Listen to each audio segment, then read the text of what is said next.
Alors, le Bloc qui demande carrément à la Cour, va s'adresser à la Cour, au tribunal, pour faire reprendre l'élection dans Terrebonne. La leader parlementaire et députée de Saint-Jean pour le Bloc québécois, Christine Normandin, est avec nous. Bonjour. Bonjour, Monsieur Dumont. Euh, Est-ce que vous dénoncez une incompétence d'Élections Canada dans le processus? Ben non, je pense pas que ce serait approprié de le faire dans le contexte. Ils se sont déjà un petit peu eux-mêmes tapés sur les doigts là, en partant en admettant le fait qu'il y a eu une erreur avec le vote d'une des électrices là, qui n'a pas été comptabilisé parce qu'il a été retourné avec une mauvaise adresse postale.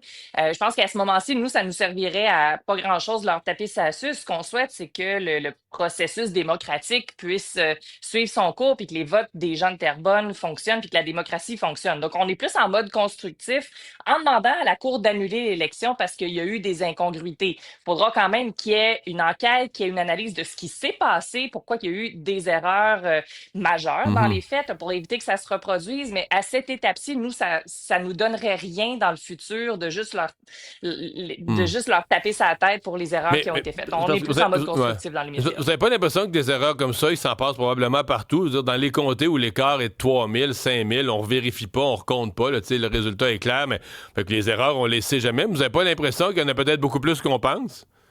Ben, peut-être que c'est quelque chose qu'on va découvrir si justement il y a une enquête qui est ouverte, une réanalyse de ce qui s'est passé, parce qu'on a quand même eu des échos d'autres choses qui se sont passées, là, des votes qui se sont rendus tous dans la même circonscription au lieu de revenir à bon port, ou des bureaux qui ont fermé plus tôt que prévu dans le Nunavik. Il y a peut-être des gens qui ont été empêchés de voter. On a entendu ces échos-là sur le terrain. Ça amènera peut-être à une révision des procédés, des Mhm. façons de faire, puis une analyse.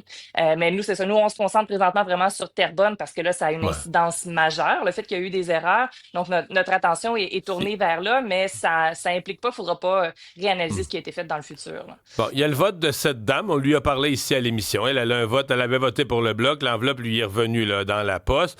Mais si on vous prouvait que, je sais pas, mais qu'il y a d'autres, mettons, trois autres personnes que leur enveloppe est revenue par la poste, mais eux avaient voté libéral, est-ce que vous abandonneriez votre procédure ou est-ce qu'à ce point-ci, vous considérez que l'élection est entachée, là? Ben, en fait, de la façon dont ça doit être analysé, on n'aurait même pas eu besoin dans les faits de savoir c'est pour qui la dame, Madame Bossé, votait. Le principe, c'est que ça se fait en deux étapes. La façon dont un juge doit analyser ça. La première étape, c'est est-ce qu'il y a eu des incongruités? Ben, dans ce cas-ci, évidemment qu'il y a eu des incongruités. Le vote s'est pas rendu dans une boîte. La deuxième étape, c'est de voir est-ce qu'il y a suffisamment eu d'incongruités pour que ça puisse avoir eu une incidence sur le résultat final. Puis là, même sans ouvrir l'enveloppe de Mme Bossé, on aurait pu dire c'est un vote pour un ou pour l'autre, par exemple, et dans les faits, ça aurait pu amener à une égalité. Juste la possibilité que ça arrive, c'est suffisant au point de vue juridique pour justifier qu'on redemande une élection. Donc, dans les faits, on n'aurait peut-être même pas besoin d'ouvrir les autres enveloppes, puis de le faire de toute façon, ce serait peut-être de ne pas respecter le caractère secret du vote.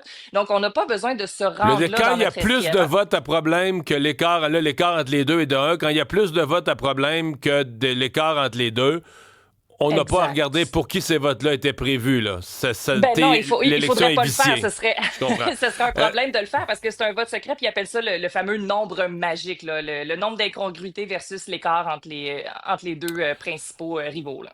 Vous demandez une autre élection. Si on a une autre élection, puis qu'il y a là, il y avait 60 quelques pourcents des gens qui sont allés voter, quand même un bon pourcentage dans Terrebonne. Mhm. S'il y a une autre élection, une élection qui va devenir une élection partielle, ça intéressera pas tellement les gens. Mettons qu'il y a 30 du monde qui vote. Est-ce que le ou la nouvelle députée est plus légitime à 30 euh, même si l'écart est de, mettons que l'écart est de 1000, là, là, tout à coup, il se crée un écart, est-ce que c'est plus légitime que d'être élu par un vote ou par, mais avec plus de votants? Ben, l'important à ce moment-là, c'est la capacité de voter des électeurs. C'est surtout ça qui est Hmm. l'enjeu dans les faits, qu'une personne qui Donc, décide de voter ait la capacité de le faire. Et c'est ça qui a été le problème dans la première élection, avec un vote qui, oui, a été décisif, un taux de participation élevé, mais à la base, c'est le choix de l'électeur de voter ou de ne pas voter. Si on l'empêche de le faire, c'est là qu'il y a un problème. Donc, c'est pas la mhm. légitimité, on la calcule pas, nous, dans notre esprit, au niveau de la participation, ça appartient aux électeurs. C'est vraiment dans la capacité de Ouais. faire Donc, valoir vous son dites, droit de vote et c'est donc, ça qui a été le problème avec vous la êtes dans première une élection. reprise d'élection, ceux qui décident de ne pas y aller, c'est leur problème. Ils renoncent Ce à sera leur leur vote et choix. laissent les autres décider pour eux. Oui, je comprends très bien. Exactement. Christine Normandin, merci d'avoir été avec nous. Ça fait Au plaisir. revoir.